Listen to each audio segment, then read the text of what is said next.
It's 11:43 p.m. and you are lying on a mattress you bought secondhand from someone on Facebook Marketplace. You open your banking app, your balance is $1,247. That is not your savings. That is your total balance. You check it again at 11:44. The number hasn't changed. You have $31,000 in student loans, $4,200 on a credit card, and a direct deposit hitting on Friday that is already entirely spent. You tell yourself you're not behind, but every grocery run is a calculation. You put the good olive oil back and buy the store brand. You split a streaming password with someone you don't even like anymore because canceling feels like losing ground. This is what zero feels like. It's not dramatic. It's just a low, constant hum of arithmetic running underneath everything you do. At this level, money isn't a tool. Money is the air. Either you have enough or you're already suffocating. Today, we are going to trace the exact roadmap from $0 to $100 million. We will look at what actually happens to your life, your friends, and your mind as the numbers compound. The first rule at zero is this: your relationship with money is entirely emotional, and emotional decisions compound in the wrong direction. You finally get a raise. It's $6,000 a year before tax, which lands as just $387 extra per month. You feel rich for approximately one afternoon. Then, your car needs $900 in brake pads and rotors. You quickly learn a brutal American truth: expenses expand to meet whatever space you make for them. But then, something shifts. You pay off your smallest credit card, $1,200. You screenshot the zero balance. You send it to nobody because nobody would understand why this screenshot means what it means to you. But for the first time, a number moved in the right direction because of a decision you made. You are 26 years old and you just crossed $10,000 in savings for the first time. You check the balance constantly for the first week, not out of anxiety this time, but out of sheer disbelief. You open a brokerage account. You stare at it for 3 weeks before you put anything in. Finally, you invest $1,500. The market dips the very next day, and you almost pull it out, but you don't. This is the exact moment you decide whether fear runs your decisions or you do.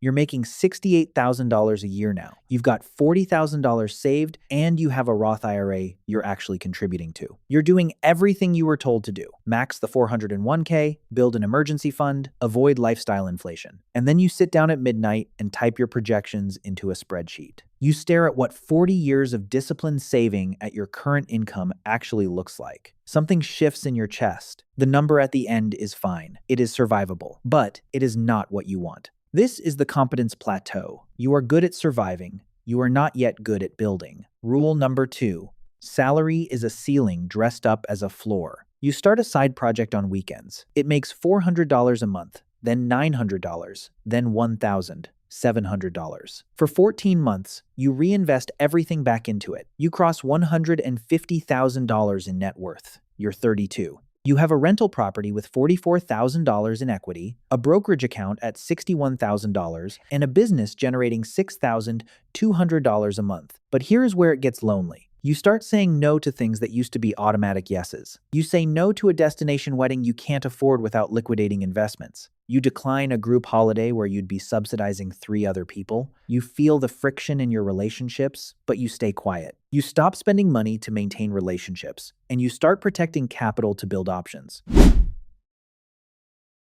At $300,000, your money starts to have a personality. You have one investment return, $22,000 in 8 months, and another lose $9,400. But you don't panic about the loss. You realize that people at the bottom think the top is about avoiding risk. It's not. It's about choosing which risks are worth sitting with. Rule number 3. Below $500,000, you are still buying assets. Above it, assets start buying each other. You are 36. Your net worth is $920,000. You're sending emails at 5:30 a.m. to people in different time zones. You turn down a job offer that would have paid $210,000 a year in salary because it just didn't feel right. Then it happens on a random Tuesday. Your brokerage updates $1,040,000. You sit with it. You thought you'd feel different. There is a quiet satisfaction, but almost immediately, you realize it's not enough. In a clear, practical way, $1 million at a 4% return is only $40,000 a year. That is not freedom. That is just a starting point. You realize the milestone was never the destination. It was simply the proof of concept. At $2.3 million, money stops being a source of anxiety entirely. You don't think about your checking balance. You think about allocation. You fire your wealth manager because you realize you know more than he does. And you find someone who charges more but talks less. Your portfolio is at $1.6 million, and your business does $4.1 million in revenue. You take a 3-week trip and do not check email for 5 days. This is the thing people cannot buy at lower levels. Not the trip, but the 5 days of absolute silence. Rule number 4. Wealth is not what you accumulate. It's what you no longer have to do. At $5 million, the game changes texture. It's no longer about building, it's about positioning. You are in a deal that will return $800,000 in 18 months, and another that might return nothing. You are in both because one de-risks the other. You start meeting people at $20 million and $50 million. Their pace is different. Their patience is longer. They are not trying to win each hand. They are trying to stay in the game longer than everyone else at the table. You stop talking about money with people who don't have it. Not out of arrogance, but because at this level, $500,000 is just a position size. If you say that in the wrong room, you become someone's villain. By $14 million, you walk into rooms you used to only read about. You are on calls with private equity firms looking for operating partners, and family offices managing $600 million want to co-invest alongside you. You are at the table because your capital and your pattern recognition are genuinely useful.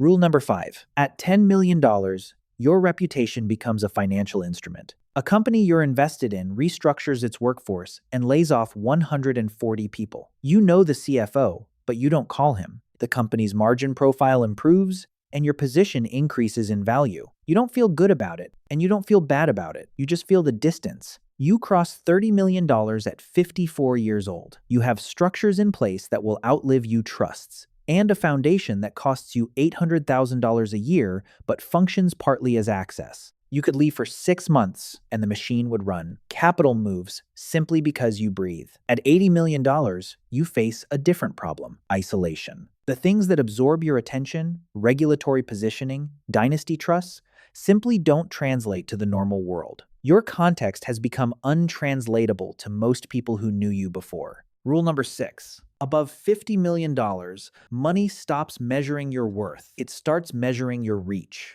You are 61. Your net worth is $94 million.